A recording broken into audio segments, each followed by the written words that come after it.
ঢাকার উত্তরার মাইলস্টোন কলেজের মাঠে একটি ট্রেনিং বিমান ভয়াবহভাবে বিধ্বস্ত হয়েছে। আল্লাহ সবাইকে হেফাজত রাখুক।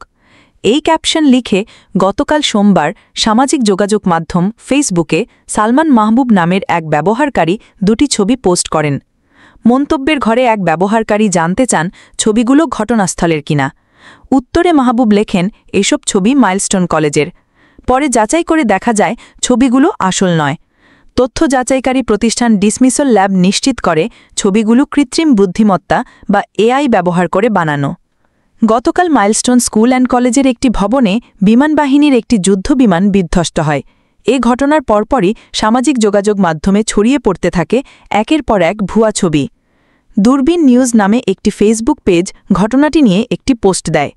আগুনে জ্বলতে থাকা একটি সাদা বিমানের ছবি জুড়ে দেওয়া হয় পোস্টে।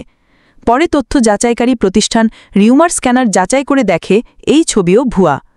ঘটনার পরপর ফেসবুকে ছড়িয়ে পড়া এআই নির্মিত মোট ৬টি ছবি শনাক্ত করেছে ডিসমিসল ল্যাব।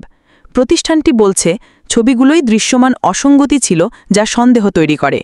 কোনো ছবিতে বিধ্বস্ত বিমানটিকে মাঠে দাগিয়ে থাকতে দেখা যায়, আবার কোনো ক্ষেত্রে দেখা যায় দুটি বিমান বিধ্বস্ত হয়েছে।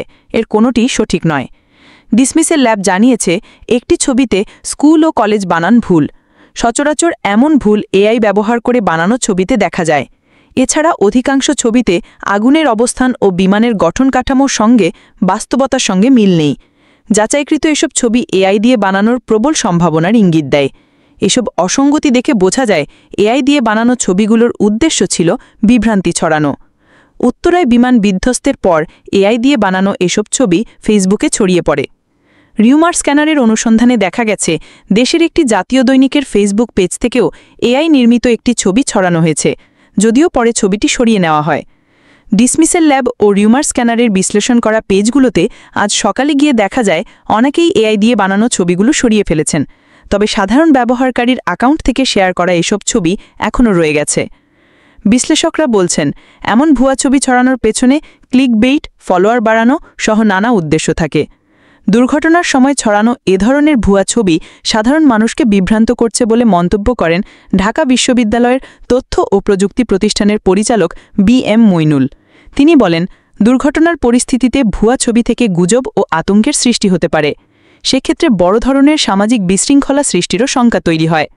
ভুয়া ছবি ভিডিও মোকাবিলায় সরকারি বেসরকারি উদ্যোগে ফ্যাক্ট চেকিংয়ের ওপর জোর দেওয়ার পরামর্শ দেন বি.এম. মইনুল। তিনি বলেন, মানুষ যাতে সঠিক তথ্য জানতে পারে সেজন্য প্রতিষ্ঠানগুলোতে তথ্য যাচাইয়ের উদ্যোগ থাকা উচিত। পাশাপাশি সাধারণ ব্যবহারকারীর তথ্য যাচাইয়ের জন্য একটি উৎসের পরিবর্তে একাধিক উৎসের উপর নির্ভরতা বাড়াতে হবে।